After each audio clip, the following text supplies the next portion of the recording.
Now we'll hear from brief remarks from Michigan's head coach, Jim Harbaugh. Go ahead, Coach. Likewise, been a great honor to be here. Orange Bowl is a fantastic bowl and venue to host this playoff game. Our guys are really excited. We're happy to be here, but not just happy to be here. Been a tremendous amount of preparation that's gone into to this game. We know the task at hand. Georgia's a great football team, and we've had good days, really good days, good meetings, good practices. We're getting the energy up, and it's time to go play. All right, thank you, Coach. We're going to open it up for questions now. As a reminder, again, if you have a question, please use the raise hand function. When I call on you, unmute your line and identify yourself and your affiliation. If you do not have a question anymore, also please lower your hand. So first question this morning will be from Ralph Russo. Go ahead, Ralph. Next question comes from Mark Weiser. Go ahead, Mark. Good morning. Both of you played at schools that you are now coaching in the playoff. Given that, what does it mean to you personally to have your school in the semifinals with a chance still to win a national title? And also, if you, I know you shared the same birthday last week. Did you get any presents that stood out? I'll let you go, Jim. Oh yeah, I got some real good ones. Kids made some things, and I got these cool GPS locators. You can put in your wallet and on your keychain. My son Jay gave me that. It was good birthday, and I think it's really cool. I think it's cool whenever I meet somebody that has the same birthday. It's such a unique one. I think December 23rd, 2 days before Christmas. So we got that in common, Kirby. That's pretty cool. I always thought maybe I'd be interested to see what Coach thinks of this, but like growing up, when you got the December 23rd birthday, you get the short end of the stick so many times because people are running out of money. You don't really have a party because everybody's getting ready for Christmas, and you got a lot of the times you get the same birthday present as you do. It's a Merry Christmas, Happy Birthday. But as I've gotten older, I mean, it's kind of nice because people really just don't even know it's your birthday, and another year goes by, and did you really get another year older? Yeah, coaches, both of you guys are known for the whole power football. Everybody says they're physical. Everybody says they play power football, but we've seen Michigan and Georgia take it to another level in terms of the commitment. I guess I'd ask you, Coach Harbaugh, just about that strategy that Michigan's had over the years and the payoff in the day and age when it seems like offensive football and fireworks is the new way to go. Well, just always striving to be really good at that, at the phase of running the football, and on defense, being able to run and hit and wrap up and make tackles and pursue. It's a physical sport. So yeah, you always strive to be as good in that area as you can, and you want to be good in the in the kicking game, just like you want to be good in the, protection phases. You want to be good in the throw game. You're striving to get really good in all those phases. Yeah, to answer your question, we're gonna have to play good. It's gonna be about that for us to have a chance to be successful, chance to win. We're gonna have to play good. And probably right up there with our best. That's what it's going to take in this ball game. Okay, next question's from Brad Galley. Go ahead, Brad. My question's for Jim. Congratulations on winning Coach of the Year, and I'm curious after the 2020 season, you guys have talked so much about this week and throughout the year. What was this year personally for you, and to win that award and to be here in the college football playoff? It's been great. As I said at the opening, I mean, we're happy. We're really happy to be here. And Coach Smart was talking about it, just a little bit ago, and it really resonated. Yeah, there's a great joy. There's a great joy around the team, the locker room, practices. It would almost be like if you weren't, if you weren't happy about that, then there'd be something else we got to look into. Why wouldn't you be happy? But not just happy. There's a real narrow focus that the team has concerning this football game, and making each day, making them good days. Having great meetings, having great practices. Get the energy up and go play the game. Next question's from Steve Hummer. Go ahead, Steve. Yes. Hi, for Coach Harbaugh. This a couple of crass money questions, if I could. I'm wondering how you reacted on a pride level to the concessions you had to make with the new contract, and B, what led to your the idea to donate the bonuses to people affected by the COVID, and has any of that money gone out, and have you heard from anybody affected by that? Yeah, I have actually. People have been very appreciative, and I was really happy to be, blessed to be in a position to be able to do that. And it really resonated with me. Something our coach, my coach, and a lot of our coach, Bo Schembechler, has a saying here at Michigan. It says, "Those who stay will be champions," and it's always resonated with me from day one. And then those that stayed, through the through the pandemic, when there was voluntary pay cuts, mandatory pay cuts, that kind of thing, or just to be able to reward those that stayed in that way, was something that Sarah, my wife, and I wanted to do. Next question from Lainey Higgins. Go ahead, Lainey. Hey there, this one is for Coach Harbaugh. I had a question about, with so many of the players and, so many of the coaches that you hired this year with connections to the program as players, your athletic director, you played for back in the day. I'm curious, how that sort of pride and how that experience has sort of contributed to some of the dynamic in the locker room that you're seeing this year with, the team looking like it's really playing for something greater than just, wins and losses per se.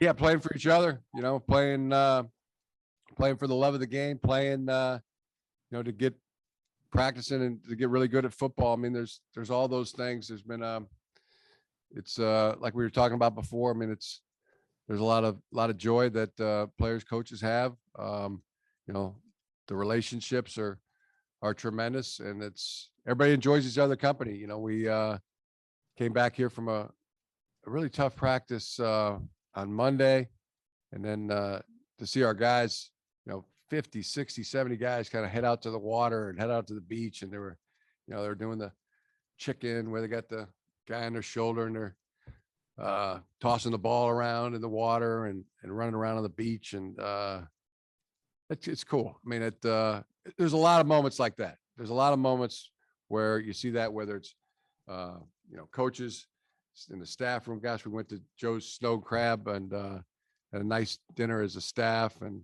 it's just easy. I mean, guys are there's a great camaraderie there, and fellowship among the coaching staff. You enjoy each other's company, and I see that with our players as well.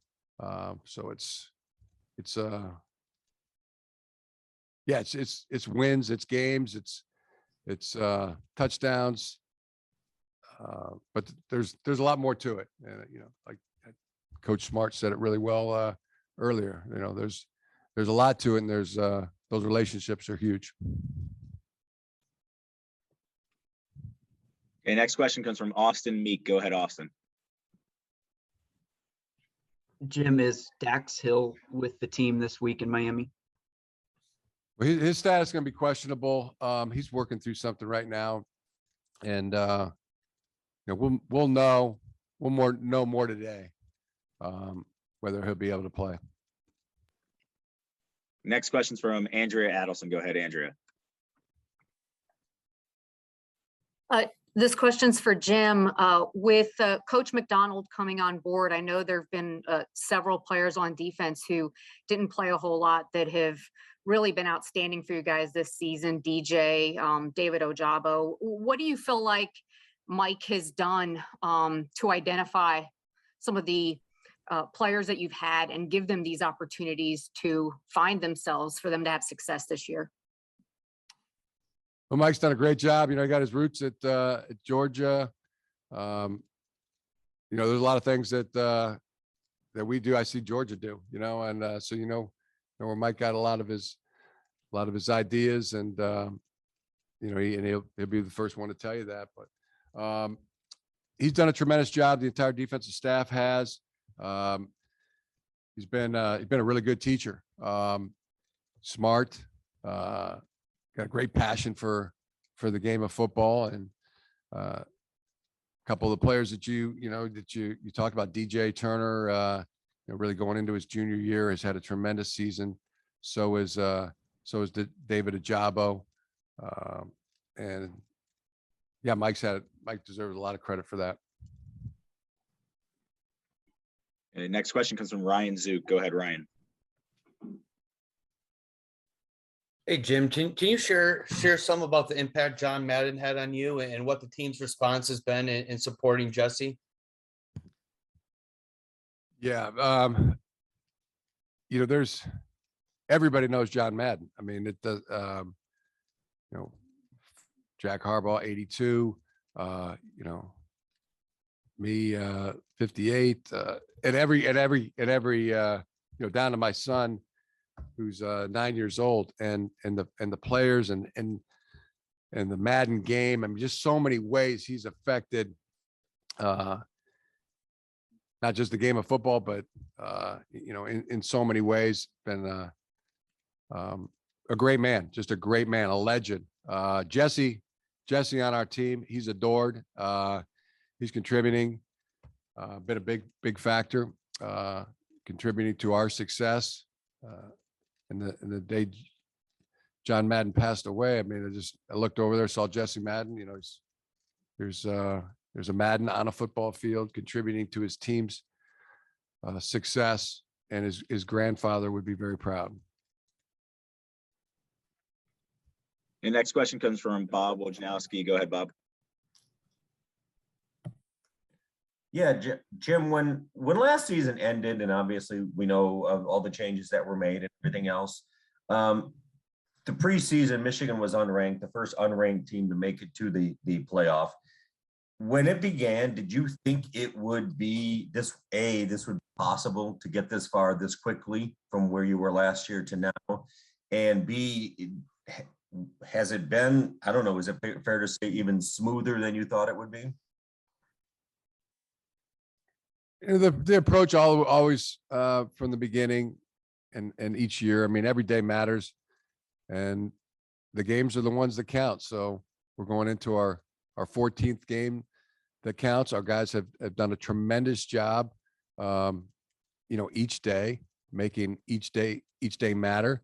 And then when they get to the games, they've made those days count, you know, and been quite successful doing it. We'll, you know, continue the same formula, which, you know, is to strive to have great days. We're going to do that today. Have great meetings.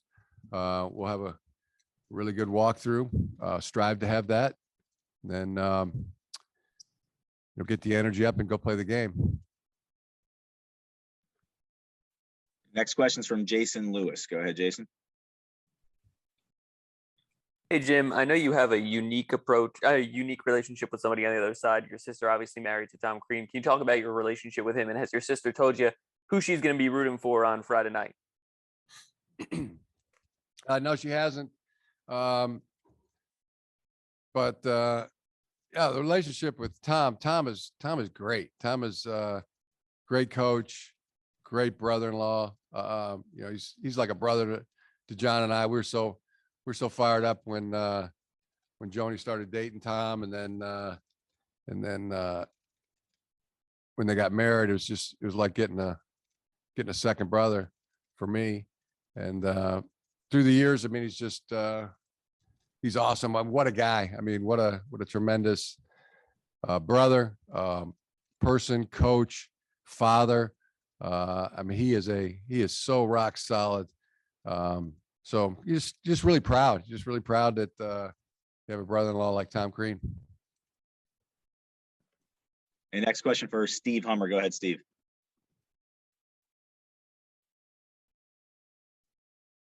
Yes, Coach Harbaugh, getting back to my first part of my question before, how did you react to the new contract and some of the concessions you had to make? Was that, and how did you kind of realign your I don't know, did that hurt your pride at all?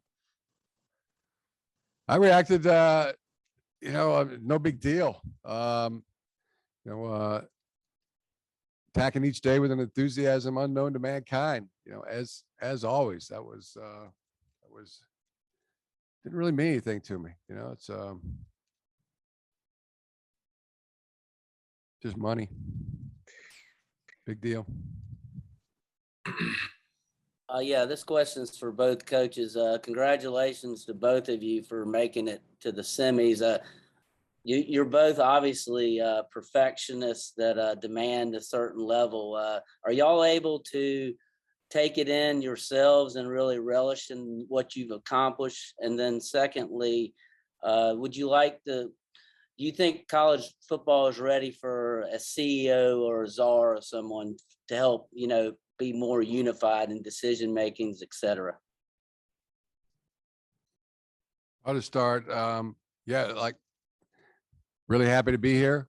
And proud of our team for getting here. Got a really tough Georgia team to play. And hopefully that's coming through. I mean, enjoying the heck out of it, and can't wait to watch our guys go compete. Same way for us. I mean, it's an awesome opportunity, being able to be a part of a lot of big games like this on the CFP stage and then back in the BCS stage, and just watching the guys play. It's memories for a lifetime. As a coach, you hope to be back. As a coach, you've been here before, but it's the players that it's really about. I mean, it's about these guys enjoying it and going out and competing and making memories of a lifetime, and just thankful for the opportunity that college football gives us. And as far as a central person, I think that's great in theory. Maybe it's not as simple as that for the world of college football to have somebody, because you're representing a lot of interest from all across different conferences. But I think in theory it would certainly be beneficial. The next question is from Jake Roos. Go ahead, Jake. Yeah, this is for both of you. I feel like there's a lot of comparisons made amongst fans, the media, that you guys share some similarities, personality-wise, program-wise. Do you see a little bit of yourself reflected in each other and in each other's programs? And, what would be some of the main differences you might notice as well? Yeah, that was shirts and skins. It was like, I wasn't trying to take my shirt off to show off or anything. Certainly not a lot to show off, but it was an old fashioned shirts and skins game. But probably, just a lot of similarities. Both football coaches doing what we love. I can tell, listening to the coach, talk about his team. Feels that's the way I feel. You're in it for these relationships and these long and trusting friendships, and trying to get good at football. So I see those similarities, and I've been to those camps too. And Kirby was right down in there, running the drills as well. So there's probably a lot more similarities than differences. And next question from Ralph Russo. Go ahead, Ralph.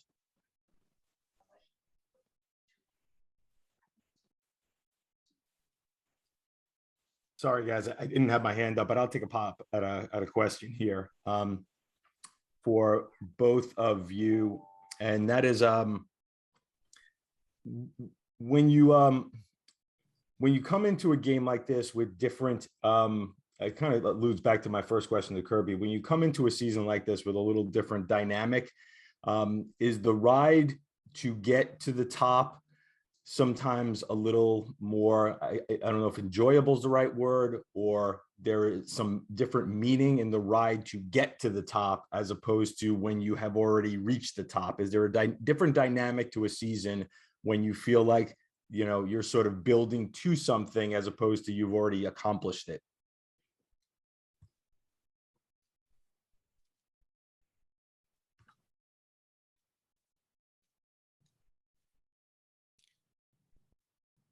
That was a complicated one for me. I don't know about Coach Smart, but I would say, I mean, it doesn't matter what day it is. I mean, you know, it's enjoyable to be working on football.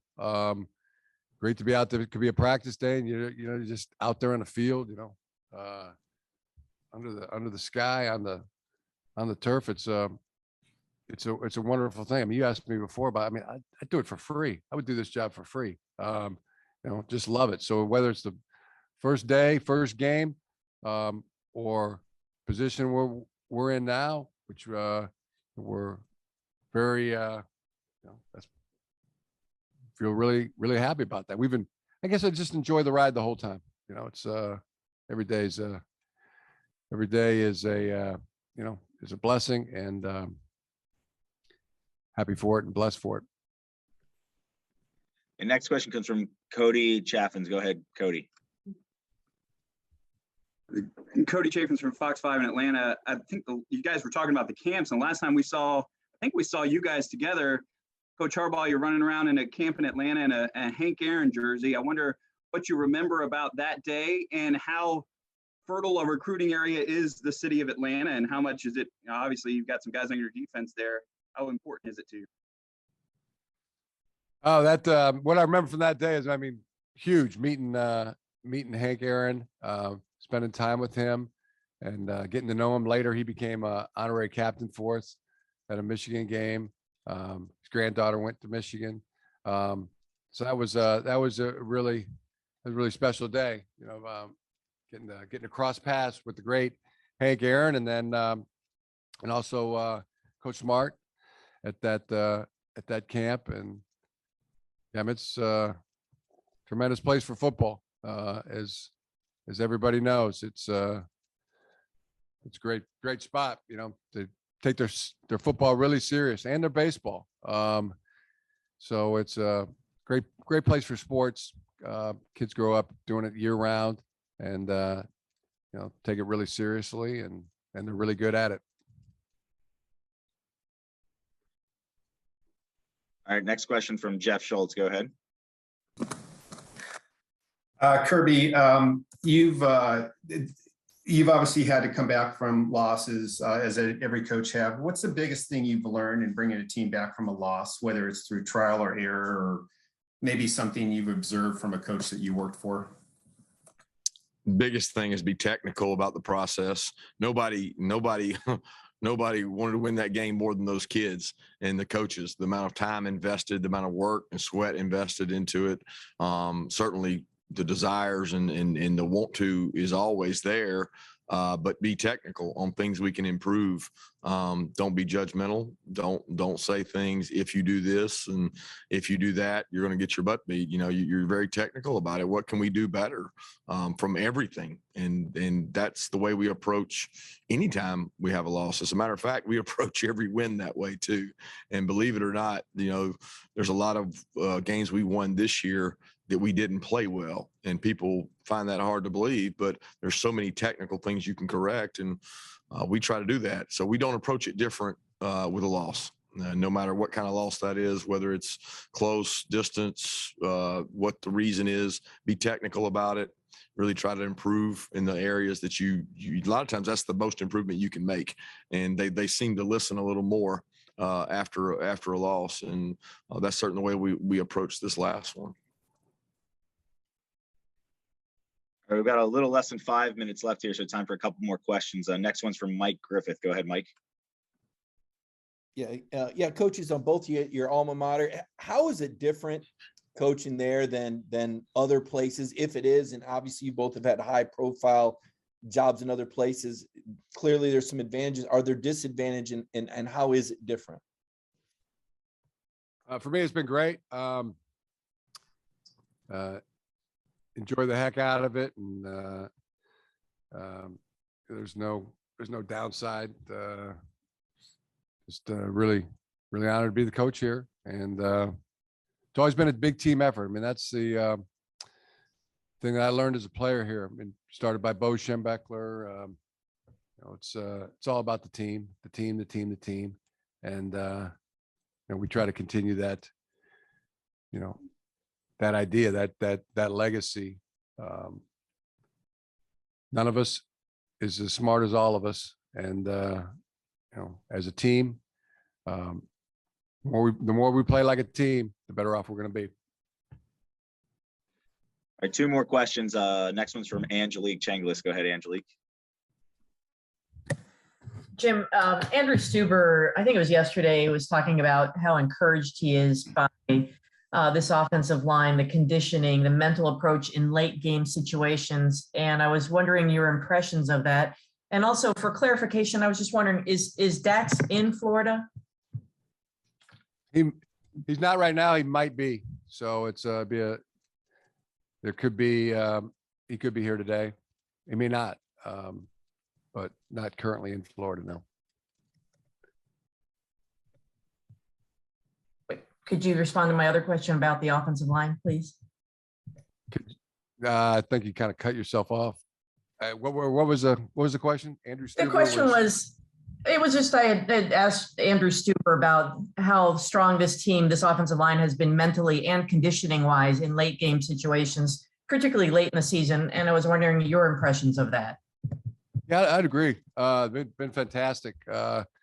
Been strong. And that shows up in a lot of ways. I mean, the group has stayed healthy pretty much all season long. The starters, have remained healthy and available every game. They look like they're moving around in the fourth quarter as well as they were in the first quarter. So in shape, strong, smart, cohesive group. Yeah, would agree with that all the way. Okay, last question this morning from Bob Wojnowski. Go ahead, Bob. Yeah, Jim, just a quick follow-up. At an ESPN interview you did, I think maybe last week, you talked about before the season bringing the buzz back, and where is the buzz right now about Michigan football? Do you feel like that is back, and do you personally feel rejuvenated?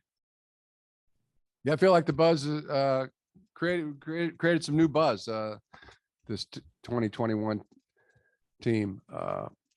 Yeah, let's face it had died down a little bit, and I do feel like our guys have created some new buzz, and it's been a good thing.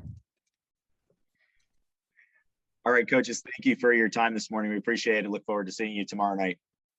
Thanks. Thanks.